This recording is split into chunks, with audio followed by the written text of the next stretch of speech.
الحمد لله وكفى وسلام على عباده الذين اصطفى أما بعد أعوذ بالله من الشيطان الرجيم بسم الله الرحمن الرحيم أعلم أنه لا إله إلا الله وقال رسول الله صلى الله عليه وسلم أفضل الذكر لا إله إلا الله سبحان ربك رب العزة عما يصفون وسلام على المرسلين والحمد لله رب العالمين اللهم صل على سيدنا محمد وعلى آل سيدنا محمد وبارك وسلم۔ انسان کے دل کو جب کوئی چیز اچھی لگتی ہے، اس سے ایک تعلق ہوتا ہے، تو اس کیفیت کا نام رغبت ہے کہ میرے دل میں فلاں چیز کی رغبت، میرے دل میں فلاں چیز کی رغبت پیدا ہوئی۔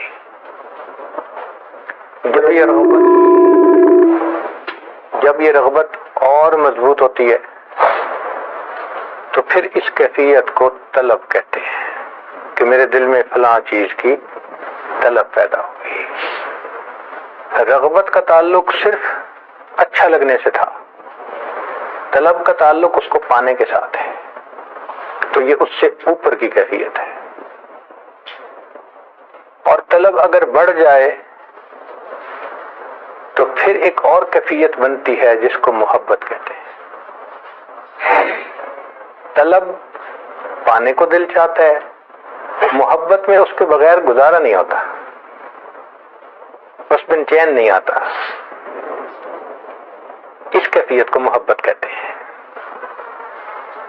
تو یہ تین کیفیتیں ہیں، رغبت، طلب اور محبت۔ پھر ایک کیفیت محبت سے بھی اوپر کی ہے، اس کو محبت کی معراج کہتے ہیں۔ ایک دفعہ اس عاجز نے نوجوانوں سے پوچھا، بتاؤ محبت کی معراج کیا ہے؟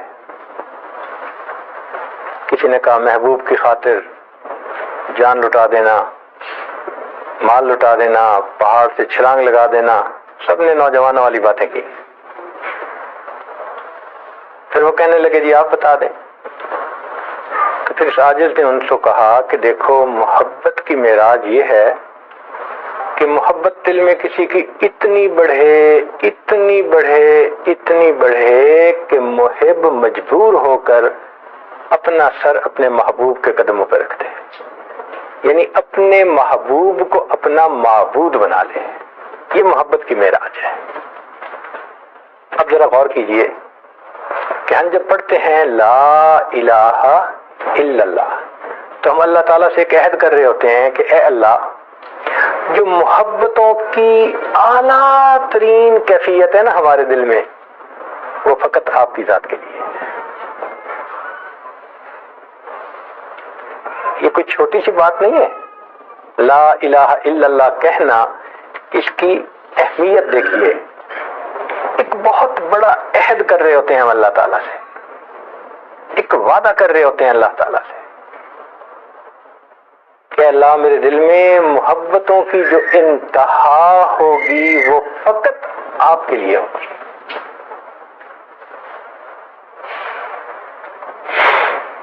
قرآن مجید میں اللہ تعالیٰ نے اس چیز کو پسند کیا کہ تمہارے دل میں رغبت ہو تو بھی اللہ کی، طلب ہو تو بھی اللہ کی، محبت ہو تو بھی اللہ کی، اور عبادت ہو تو بھی اللہ کی۔ چنانچہ ایمان والوں کا تذکرہ کیا کہ وہ کہتے ہیں انا الی اللہ راغبون۔ تو معلوم ہوا نا کہ رغبت ہو تو کس کی ہو؟ اللہ کی۔ پھر طلب آئی تو قرآن مجید میں اللہ تعالیٰ فرماتے ہیں کہ جو اللہ کے سوا کسی اور کو مطلوب بناتے ہیں، ضعف الطالب والمطلوب، یہ طلب کرنے والا اور جس کو طلب کیا جا رہا ہے یہ دونوں بہت ضعیف ہیں۔ اس کا مطلب ہے طلب ہو تو کس کی ہو؟ اللہ کی۔ پھر محبت کی بات آئی تو فرمایا والذین آمنوا اشد حبا للہ، ایمان والوں کی پہچان ان کو اللہ سے شدید محبت ہوتی ہے، یعنی محبت ہو تو کس کی؟ اللہ کی۔ اور جب عبادت کی بات آئی تو فرمایا فَعْلَمْ أَنَّهُ لَا إِلَٰهَ إِلَّا اللَّهُ، اے محبوب جان لیجئے اللہ کے سوا کوئی معبود نہیں۔ سوچنے کی بات ہے کہ جو پروردگار تعلق کی ابتدائی کیفیت رغبت کو غیر کے لیے پسند نہیں کرتا، وہ اس کی انتہا عبادت کو غیر کے لیے کیسے پسند کر سکتا ہے؟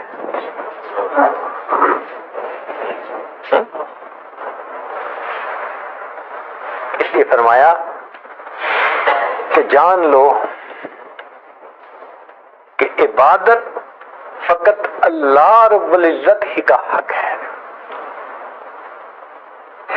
اور پورے قرآن مجید کی تعلیمات کا یہی نچوڑ ہے۔ دیکھیں، جو لوگ تفسیر کے ساتھ ذوق رکھتے ہیں وہ جانتے ہیں کہ ابتدائی پارے میں اللہ تعالیٰ نے اپنی عبادت کی طرف راغب کیا، یا ایھا الناس اعبدوا ربکم، عبادت کرو اپنے رب کی۔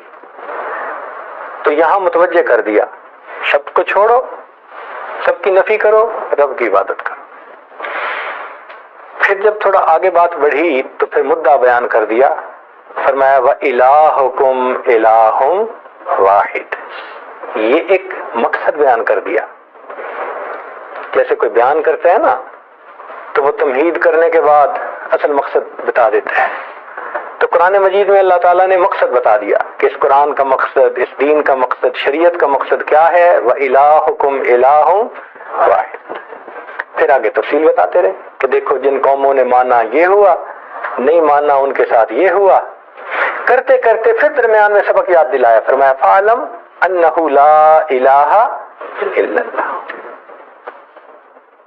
اور پھر آگے تذکرے ہوتے رہے، پھر اخیر پہ جب بات ختم ہونے کا وقت آیا تو اللہ رب العزت نے ایک سورت مستقل نازل فرمائی جس کو ہم قل هو اللہ احد کہتے ہیں۔ یہ پورے قرآن مجید کی تعلیمات کا خلاصہ ہے، سمری ہے۔ جیسے بیان ختم کرنے سے پہلے مقرر اپنی پوری بات کا لب لباب بیان کرتے ہیں، پوری قرآنی تعلیمات کا نچوڑ کون سا؟ قل هو اللہ احد اللہ الصمد لم یلد ولم یولد ولم یکن لہ کفوا احد۔ یہ پوری قرآن پاک کی تعلیمات کا نچوڑ ہے جو شریعت نے بتا دیا۔ معلوم ہوا کہ قرآن مجید انسان کو توحید کا سبق دینے کے لیے آئی۔ حدیث مبارکہ میں ہے کہ یہ سورت اللہ تعالیٰ کو اتنی اچھی لگتی ہے، اخلاص سورت، کہ من قرأ قل هو اللہ احد 10 مرات بنى اللہ لہ بیتا فی الجنہ، جو شخص 10 مرتبہ یہ سورت پڑھ لے گا اللہ اس کے بدلے جنت میں گھر عطا فرما دیں گے۔ لیکن اس کلمہ پڑھنے کی کچھ شرائط ہیں، کیونکہ علماء کا مجمع ہے اس لیے میں بہت ساری عبارات کا ترجمہ نہیں کروں گا۔ نبی اسلام نے فرمایا، معاذ اللہ عنہ کی روایت ہے، ما من عبد یشہد ان لا الہ الا اللہ وان محمدا عبدہ ورسولہ الا حرمہ اللہ علی النار۔ بخاری شریف کی روایت ہے کہ جو بندہ اخلاص کے ساتھ یہ کلمہ پڑھتا ہے جہنم کی آگ اللہ اس پر حرام فرما دیتے ہیں۔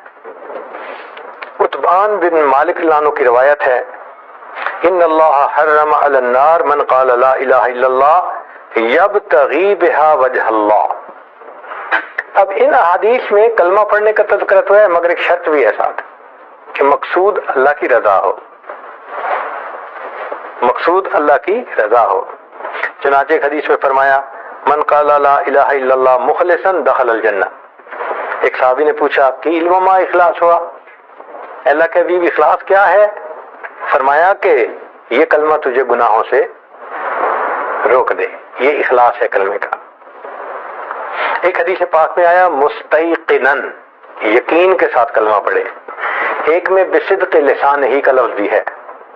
ایک حدیث پاک میں ہے یقولها حقا من قلبہ، کہ دل کی سچائی کے ساتھ پڑھے۔ ایک حدیث پاک میں فرمایا قد ظل بها لسانہ واطمأن بها قلبہ، تو شرط لگائی۔ چنانچہ علماء نے لکھا ہے کہ کلمہ پڑھنے کی چند شرائط ہیں جو قبولیت ہوتی ہے۔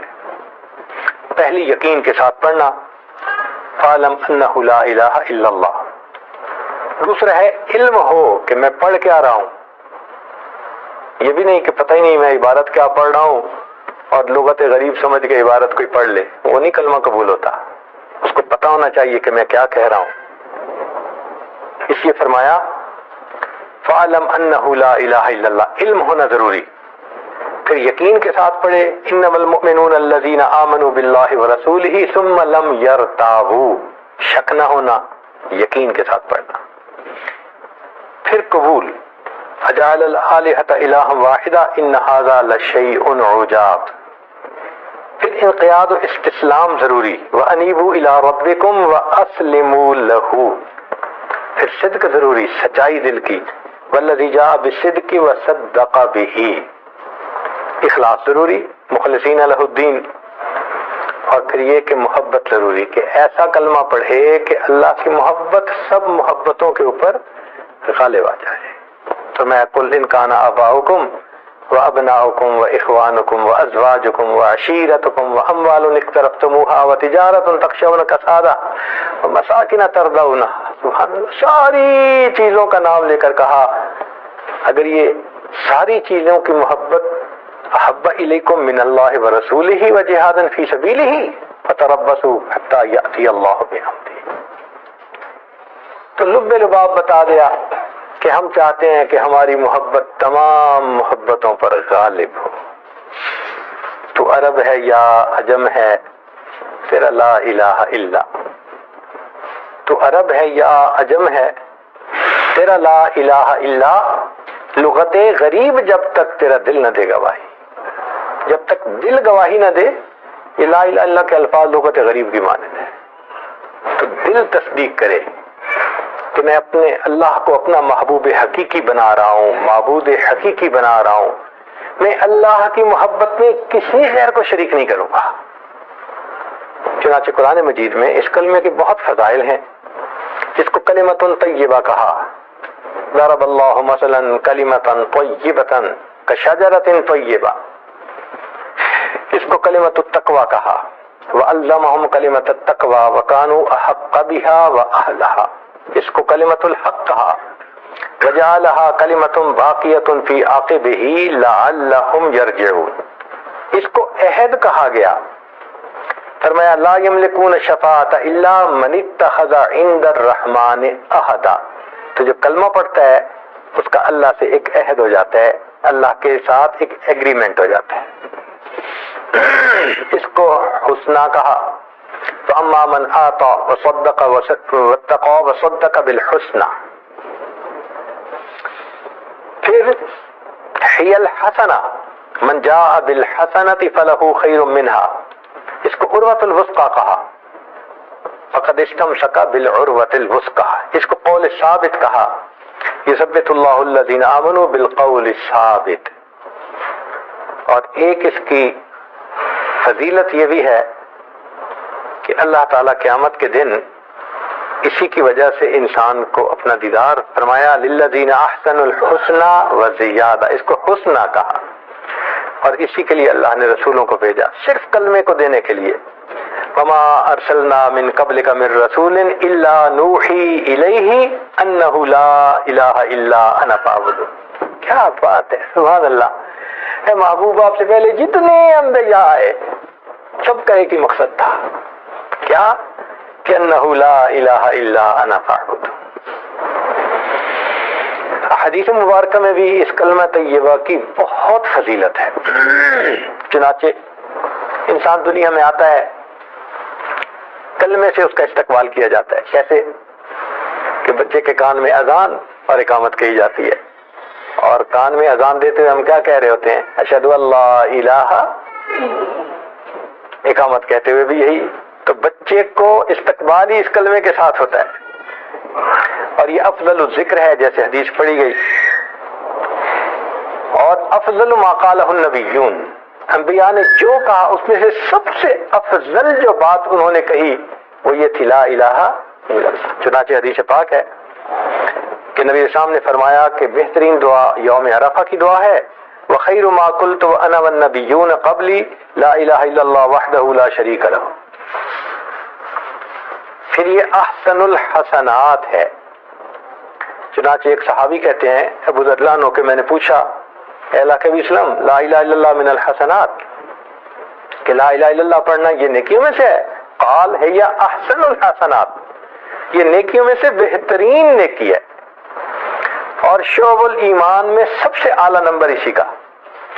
چنانچہ الایمان بضع و سبعون شعبہ اعلیٰ لا الہ الا اللہ، اور سب سے آخر جو ہے وہ ادناہا اماطۃ الاذی عن الطریق. یہ وہ کلمہ ہے جس سے کہ گردنیں عذاب سے نجات پا جاتی ہیں. چنانچہ نبی علیہ الصلوۃ والسلام نے فرمایا کہ جس نے یہ کلمہ پڑھا فی یوم 100 مرہ فکأنما اعتق 10 رقاب من ولد اسماعیل، اسماعیل علیہ السلام کی اولاد میں سے 10 غلاموں کو آزاد کرنے کا اس کو ثواب عطا کر دیا. اور اس کے پڑھنے سے ایمان ریفریش ہو جاتا ہے. نبی صاحب نے فرمایا جددوا ایمانکم، پوچھا کیف نجدد ایماننا، فرمایا قال قولوا لا الہ الا اللہ، اس سے ایمان کی تجدید ہو جاتی ہے. یہ وہ کلمہ ہے جو بندے اور اللہ کے درمیان جتنے حجاب ہیں سب کو ہٹا دیتا ہے. چنانچہ حدیث پاک ہے، ترمذی شریف کی روایت ہے کہ نبی صاحب نے فرمایا لا الہ الا اللہ لیس لہا دون اللہ حجاب حتی تصل الیہ، جو پڑھتا ہے سب حجاب ہٹتے ہیں، یہ کلمہ اللہ رب العزت تک پہنچ جاتا ہے. پھر اس کے بعد جب انسان اس کلمے کو پڑھتا ہے تو اللہ اس پڑھنے والے کی تصدیق کرتے ہیں. یہ عجیب چیز ہے کہ ہم کوئی کلام اپنی زبان سے نکالیں اور اللہ کی طرف سے میسج آئے، اس کا جواب آئے. سوچے نا ذرا، کسی بات پر محبوب کی طرف سے اگر کوئی پیغام آ جائے تو کیا مزہ ہے محب کے لیے. حدیث پاک ابھی نے روایت کرتے ہیں کہ نبی صلی اللہ علیہ وسلم نے فرمایا اذا قال العبد لا الہ الا اللہ واللہ اکبر صدقہ ربہ وقال لا الہ الا انا وانا اکبر. بندہ کلمہ پڑھتا ہے، اللہ جواب میں یہ الفاظ کہتے ہیں ہاں میں ہی ہوں جو عبادت کے لائق ہوں، مجھ سے بڑا کوئی نہیں ہے. اور یہ کلمہ جو پڑھتا ہے اللہ رب العزت اس کو پیار سے دیکھتے ہیں، محبت سے دیکھتے ہیں. سوچیے تو صحیح ذرا، بچہ ہوتا ہے نا چھوٹا، وہ کئی دفعہ کوئی بات کر دیتا ہے تو ماں باپ بڑی محبت سے دیکھتے ہیں. یہ کلمہ ایسی عبادت ہے کہ جو پڑھتا ہے اللہ تعالیٰ اس بندے کو محبت کی نظر سے دیکھتے ہیں. چنانچہ حدیث پاک ہے کہ جس بندے نے یہ کلمہ اخلاص کے ساتھ پڑھا الا فتح له في السماء فتحا حتى ينظر الى قائلها من اهل الارض، جو زمین میں پڑھنے والا ہوتا ہے اللہ رب العزت اس کی طرف دیکھتے ہیں. اور پھر اگلی بات فرمائی وحق لعبد نظر اللہ الیہ ان یعطیہ سؤالا، اور اس بندے کا حق ہوتا ہے کہ جس کو اللہ محبت کی نظر سے دیکھے کہ وہ جو اللہ سے مانگے اللہ عطا فرما دے. چنانچہ اس کلمہ کے پڑھنے سے گناہ سارے کے سارے دھل جاتے ہیں. نبی صاحب نے فرمایا قال لا الہ الا اللہ لا تترک ذنبا ولا یسبقها عمل، کوئی گناہ نہیں بچتا اور کوئی عمل اس سے بڑھتا نہیں ہے، اور اس سے اللہ تعالیٰ بندے کی مغفرت فرما دیتے ہیں.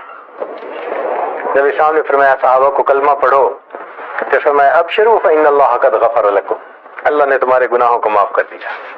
اور یہ کلمہ قبر کی وحشت سے انسان کو بچاتا ہے. بیہقی شریف کی روایت ہے لیس علی اہل لا الہ الا اللہ وحشت فی قبورہم ولا فی نشورہم، قبر میں کوئی وحشت نہیں ہوگی ان کے لیے جو کلمہ پڑھنے والے لوگ ہوں گے. اور یہ ایمان والوں کا شعار ہوگا جب وہ قیامت کے دن اپنی قبروں سے اٹھیں گے. فرمایا ان شعار هذه الامت علی الصراط لا الہ الا انت، تب صراط سے گزرتے ہوئے کلمہ پڑھتے جا رہے ہوں گے اور اس کے ساتھ کوئی چیز وزن میں مقابلہ نہیں کر سکتی. چنانچہ موسیٰ علیہ السلام نے کہا تھا اللہ مجھے وہ چیز دیجیے جو خاص، فرمایا لا الہ الا اللہ پڑھو. اللہ یہ تو سب پڑھتے ہیں. فرمایا میرے پیارے موسیٰ علیہ السلام لو ان السماوات السبع وآمرهن غیری والارضین السبع فی کفۃ ولا الہ الا اللہ فی کفۃ مالت بہن لا الہ الا اللہ، ایک پلڑے میں زمین آسمان سارے کے سارے رکھ دیے جائیں دوسرے میں کلمہ رکھ دیا جائے تو کلمے والا پلڑا جھک جائے گا.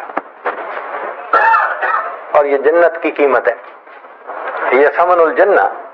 فرمایا من کان آخر کلامہ لا الہ الا اللہ دخل الجنہ.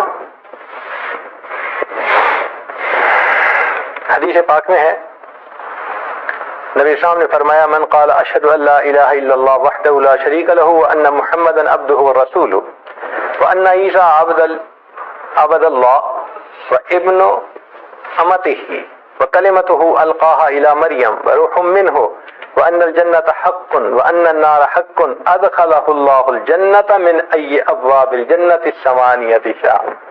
جنت کے 8 دروازے کھل جاتے ہیں، جس دروازے سے چاہے جنت میں داخل ہو جائے. سبحان اللہ. اور ایک حدیث پاک میں ہے کہ کچھ لوگ ہوں گے جو صرف کلمہ پڑھ لیں گے، عمل اتنے اچھے نہیں ہوں گے، غفلت کی زندگی گزاریں گے، چنانچہ ان کو جہنم میں ڈالا جائے گا اور وہ جہنم میں ہزاروں سال جلیں گے، حتیٰ کہ جل جل کے کالے ہو جائیں گے. پھر جب اللہ تعالیٰ چاہیں گے تو اللہ تعالیٰ ان کلمہ پڑھنے والوں کے اور جو مشرکین ہوں گے ان کے درمیان کی آگ کو اس وقت ٹرانسپیرنٹ کر دیں گے قدرت سے. تو مشرک ان کو دیکھیں گے تو مشرک کہیں گے کہ ہاں ہم تو لات اور عزا کی عبادت کرتے تھے، ہم تو جل رہے ہیں اور تم تو اللہ کی عبادت کرنے والے. تو نبی صاحب نے فرمایا کہ ایسے لوگ ہوں گے من اہل لا الہ الا اللہ يدخلون النار بذنوبهم فیقول لهم اہل اللات والعزى ما اغنى عنکم قول لا الہ الا اللہ. تمہیں لا الہ الا اللہ نے کوئی فائدہ نہ دیا، تم بھی جل رہے ہو. فیغضب اللہ لهم، اللہ رب العزت کو جلال آئے گا. فیخرجهم من النار فیدخلون الجنہ. اللہ اکبر.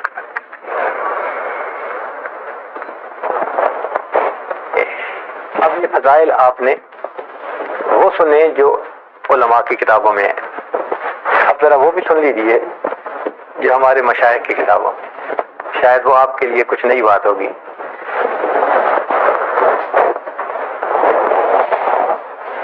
ہمارے مشائخ نے فرمایا کہ دیکھیں شرک 2 طرح کا ہوتا ہے، ایک ہوتا ہے شرک جلی اور ایک ہوتا ہے شرک خفی.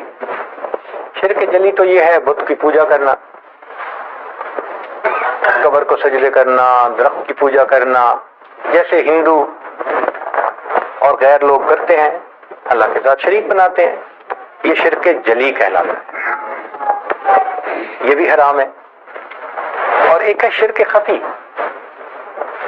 وہ کیا ہے کہ اللہ کی حکم کو چھوڑ کر نفس کی چاہت پہ چلنا. یہ نفس کی پوجا ہے، یہ اللہ کی پوجا نہیں ہے. اس لیے فرمایا افرأیت من اتخذ الہہ ہوا. کیا دیکھا آپ نے جس نے اپنی خواہشات کو اپنا معبود بنا لیا؟ تو یہ بھی شرک خفی ہے، اور اس سے بھی بچنا اتنا ضروری جتنا بچنا شرک جلی سے ضروری ہے. نفس پرستی، زن پرستی، زر پرستی، سب کی سب بت پرستی کی اقسام ہیں، خدا پرستی کوئی اور چیز ہے. تو اب ہمیں اپنی کیفیت پہ غور کرنا ہے کہ ہم موحد ہیں یا ابھی بھی مشرک ہی ہیں. بھائی ظاہر میں تو ہم نے کلمہ پڑھ لیا، ہم موحد ہیں. من میں کیا ہے؟ پوجا کس کی کرتے ہیں؟ مانتے کس کی ہیں؟ رب نے کہا آنکھ جھکاؤ، ہم غیر محرم کو دیکھتے ہیں. رب نے کہا جھوٹ مت بولو، ہم جھوٹ بولتے ہیں. اگر ہم خلاف شریعت کام کر کے اپنے نفس کو، خواہش کو پورا کر رہے ہیں، اس کا مطلب یہ کہ ہماری توحید جو ہے وہ ادھوری ہے، پوری توحید نہیں ہے. کامل تب ہوگی جب شرک کے جلی سے بھی بچیں گے، شرک خفی سے بھی. اور مصیبت شرک خفی کی. نبی صاحب نے فرمایا جس طرح چونٹی چلتی ہے اندھیرے میں اور ڈھونڈنا مشکل ہوتا ہے، شرک اس طرح دلوں کے اندر بہت ڈھونڈنا مشکل ہے.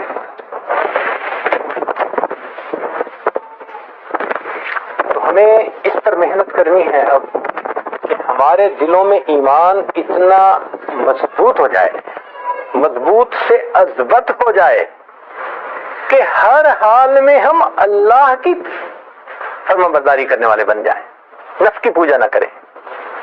اس پر محنت ہمارے مشائخ کرواتے ہیں، نفس کا مجاہدہ کرواتے ہیں، ذکر کرواتے ہیں، لا الہ الا اللہ پڑھنا سکھاتے ہیں، 12 تسبیح پڑھو بھائی، یہ کرو۔ وہ سارا مقصود کیا ہوتا ہے کہ نفس کا زور ٹوٹے اور انسان نفس کی پوجا کی بجائے اللہ کا پجاری بن جائے۔ اس کا مطلب یہ ہوا کہ ہمارے مشائخ کی کل محنت انسان کو سچا موحد بنانے کی محنت ہے، اس کے اندر اخلاص پیدا کرنے کی محنت ہے۔ اب یہ جو ہے نا لا الہ الا اللہ، اس کے اندر معارف سن لیجئے۔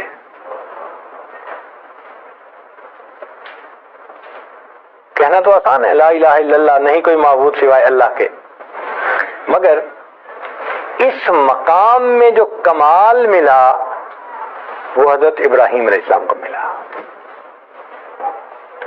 لا الہ الا اللہ کو نفی کہتے ہیں، مقام نفی کہتے ہیں کہ غیر کی نفی کر دینا، نہیں کوئی معبود، لا الہ الا اللہ یہ اس بات ہے کہ اللہ کے سوا کوئی معبود نہیں۔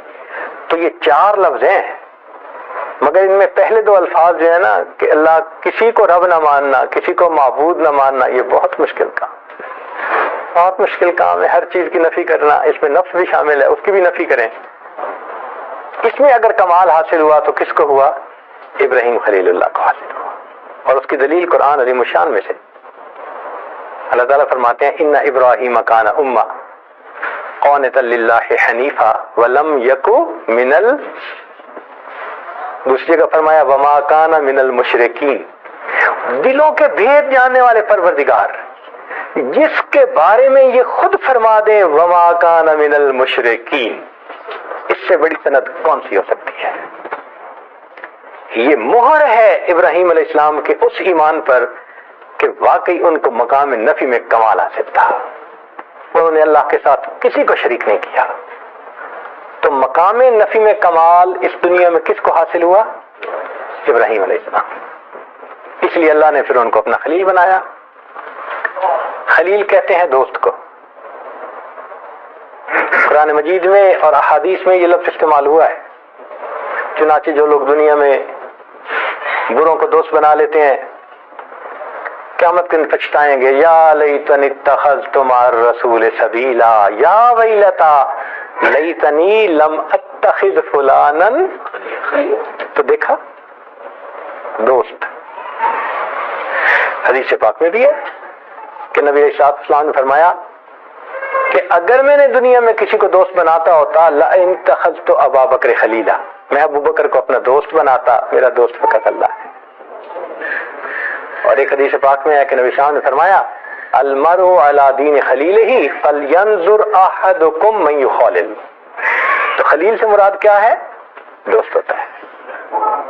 اب یہ 2 تعلق ہیں، ایک ہے دوستی کا تعلق، انداز اور ہوتا ہے، ایک ہے محبت کا تعلق، یہ انداز جدا ہوتا ہے۔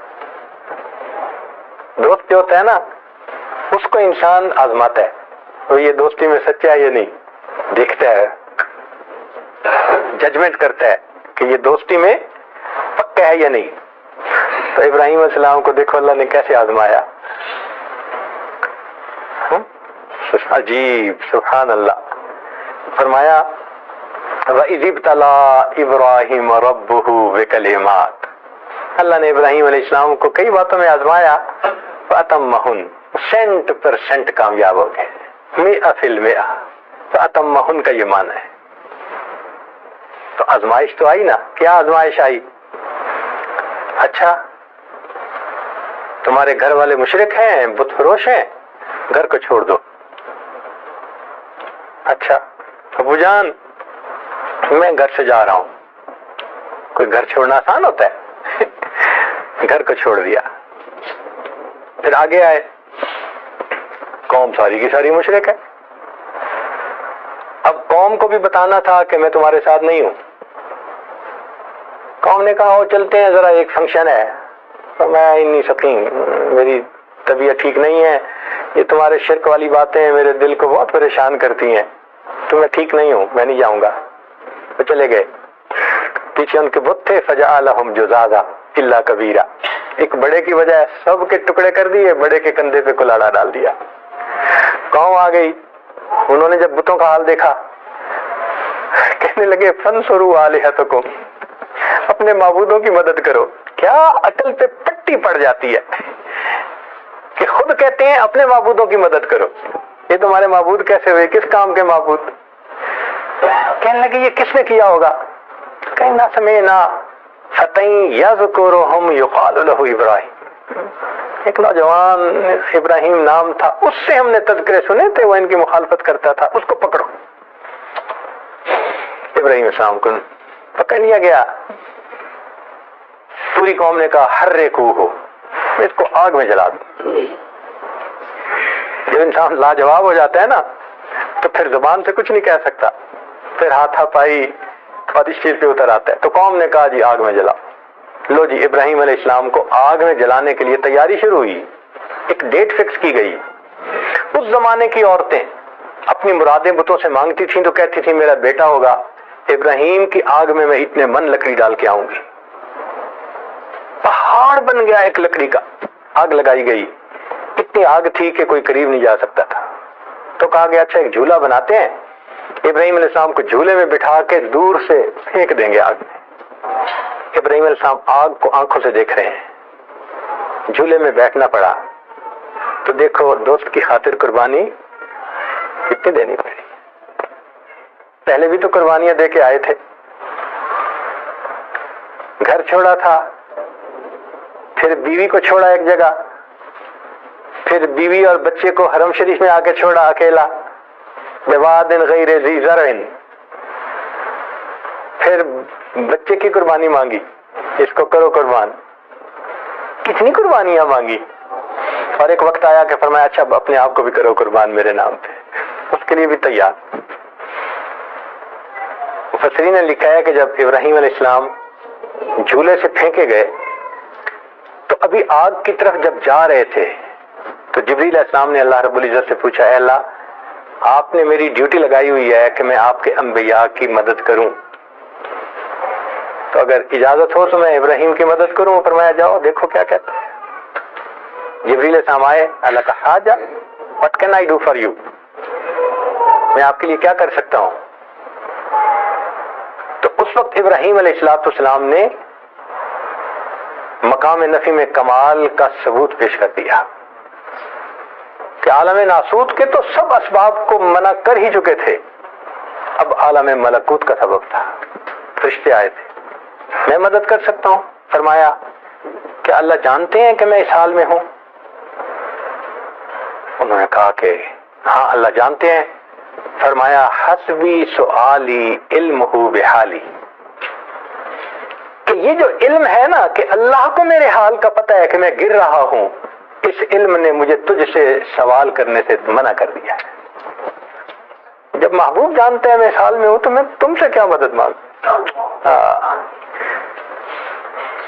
جے سونا میرے دکھ وچ راضی تے میں سکھ نو چلے ڈاواں، اگر میرا محبوب میرے دکھ پہ راضی ہے تو میں سارے سکھوں کو آگ میں ڈال دوں۔ سبحان اللہ، ابراہیم علیہ السلام نے کمال کر دیا، منع کر دیا۔ اللہ نے پیار سے فرمایا وَإِبْرَاهِيمَ الَّذِي وَفَّى، میرے ابراہیم بڑا وفادار نکلا۔ سبحان اللہ، کیا عظمت ہے، کیا ایمان ہے کہ مالک الملک کہے وَإِبْرَاهِيمَ الَّذِي وَفَّى۔ تو دیکھو یہ ہے خلیل کا معاملہ، اور نبی علیہ الصلوۃ والسلام کا معاملہ ہے حبیب کا معاملہ۔ دوست میں اور محبوب میں فرق ہوتا ہے، دوست سے لینے کی انتہا کر دی جاتی ہے آزمائش کی، اور محبوب کو دینے کی انتہا کر دی جاتی ہے۔ تو دیکھیے اللہ تعالیٰ نے محبوب کو کیا دیا، فرمایا وَلَسَوْفَ يُعْطِيكَ رَبُّكَ، اے محبوب تجھے اتنا دوں گا تو بس بس کرے گا۔ فترضیٰ کا یہ مفہوم ہے کہ تو بس بس کرے گا، اتنا دوں گا تجھے، ادھر دینے کی انتہا اور اور ادھر لینے کی انتہا۔ چنانچہ خلیل اور حبیب ان کے درمیان ذرا حساب دیکھ لیجئے کہ اللہ رب العزت نے خلیل کو انسانوں کا امام بنایا، فرمایا انی جاعلک للناس اماما، تو خلیل کیا بنے؟ انسانوں کے امام بنے، اور جو حبیب تھے ان کو انبیاء کا امام بنایا۔ وہ محبوب تھے نا، ادھر معاملہ ہی کچھ اور تھا۔ اللہ اکبر کبیرہ۔ اپنے خلیل کے لیے فرمایا وَكَذَلِكَ نُرِي إِبْرَاهِيمَ مَلَكُوتُ السَّمَاوَاتِ وَالْأَرْضِ، تو ابراہیم علیہ السلام کو اللہ نے کیا دکھایا؟ ملکوت السماوات والارض میں آیات دکھائی اپنی، زمین و آسمان کی۔ ذرا علمی نکتہ ہے کہ خلیل کو کیا دکھایا؟ ملکوت السماوات والارض، اور جب اپنے حبیب کا نام آیا تو فرمایا لقد رأى من آیات ربہ الکبریٰ۔ کہاں زمین و آسمان کی نشانیاں، کہاں رب اپنی نشانیاں دکھاتا ہے۔ سبحان اللہ، اللہ تیری شان بڑی ہے۔ پھر دیکھیے ابراہیم علیہ السلام کو دعا مانگنی پڑی، لا تخزنی، اللہ مجھے آپ رسوا نہ فرمانا۔ اور جب محبوب کا تعلق آیا اللہ فرماتے ہیں یوم لا یخزی اللہ النبی والذین آمنوا معہ، خود بتا دیا محبوب آپ کو رسوا نہیں ہم کریں گے۔ تو خلیل اور محبوب کے درمیان یہ عجیب تعلق،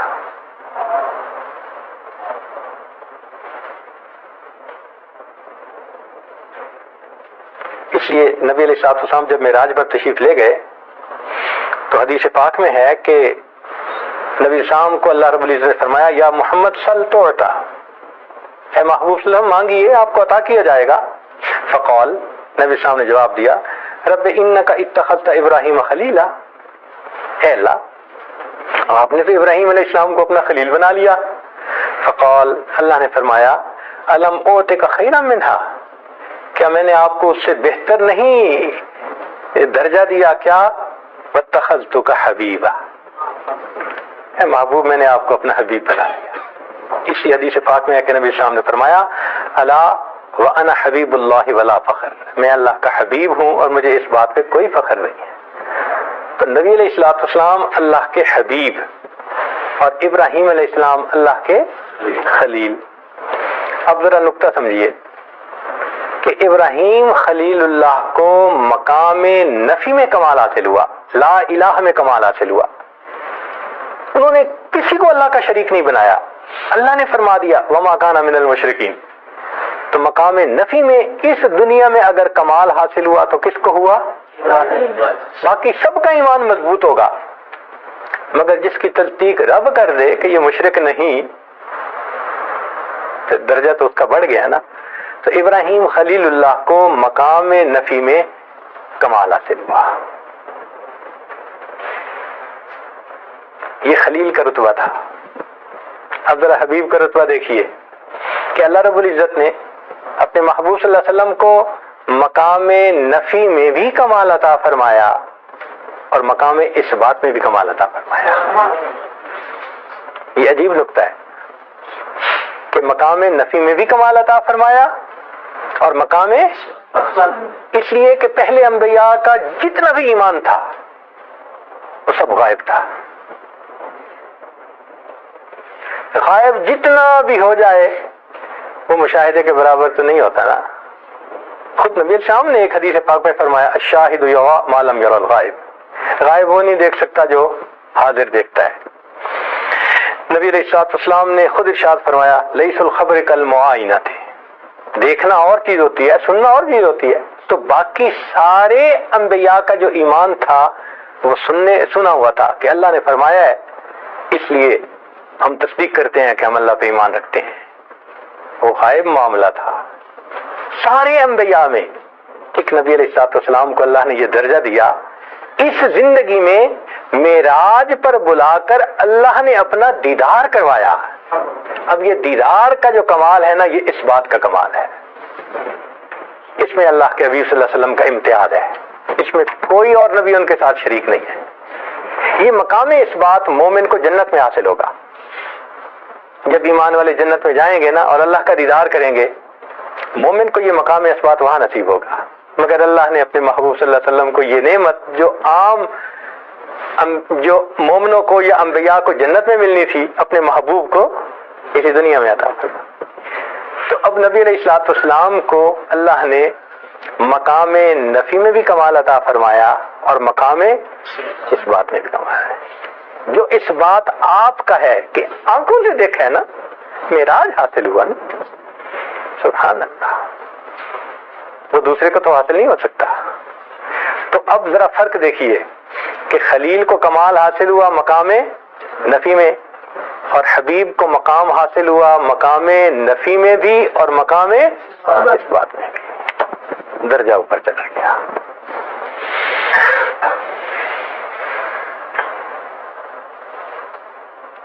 اب ایک نقطہ اور، یہ بھی علمی ہے کہ اللہ رب العزت نے نبی علیہ السلام کو حکم فرمایا کہ انتبع ملت ابراہیم حنیفا، کیا آپ ابراہیم کی ملت کی پیروی کیجیے۔ اور ایک جگہ پر اللہ رب العزت نے یہ بھی فرمایا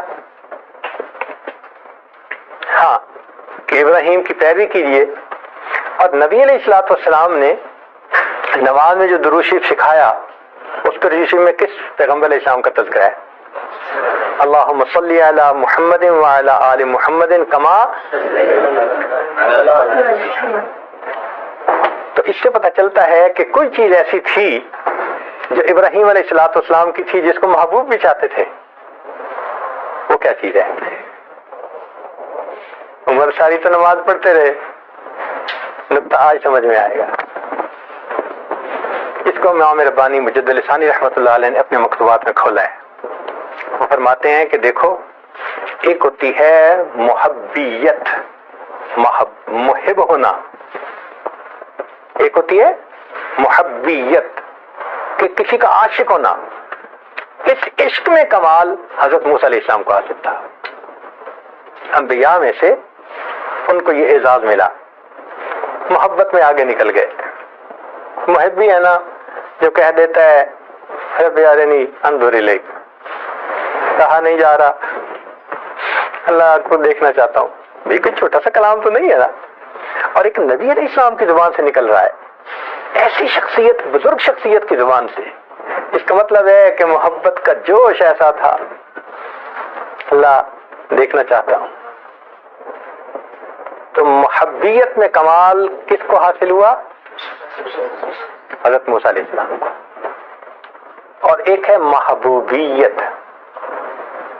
تو حضرت مجد ثانی فرماتے ہیں کہ محبوبیت دو طرح کی ہوتی ہے، ایک محبوبیت ذاتی ہوتی ہے، ذاتی محبت کسی کی، اس کی جھلک ماں کو بیٹے سے ذاتی محبت ہوتی ہے، بیٹا کالا ہو، بیٹا کمزور ہو، بیٹا جیسا بھی ہو، ماں کو محبت ہے۔ دنیا کا حسین ترین بچہ ایک طرف کر دو، ماں آنکھ اٹھا کے نہیں دیکھے گی، اور اپنا بیٹا، یہ محبت ذاتیہ ہے۔ تو ایک ہوتی ہے ذاتی محبت اور ایک ہوتی ہے صفاتی محبت۔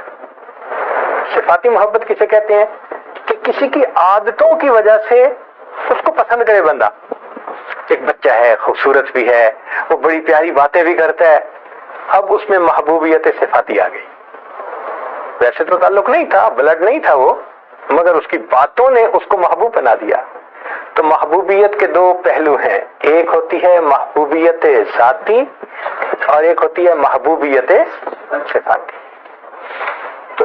تو امام ربانی مجد ثانی رحمۃ اللہ نے فرمایا کہ نبی علیہ الصلوۃ والسلام کو اللہ نے محبوبیت ذاتی کا درجہ عطا فرمایا تھا، ابراہیم علیہ السلام کو محبوبیت صفاتی کا درجہ تھا۔ یہ صفات کی وجہ سے محبوب تھے، وہ ذات کی وجہ سے محبوب تھے۔ اب صفات والے محبوب کو پھر صفات تو پیش کرنی پڑتی ہے نا، اس لیے ان سے امتحان لیے۔ تو وہ محبوبیت ذاتی اور یہ محبوبیت صفاتی۔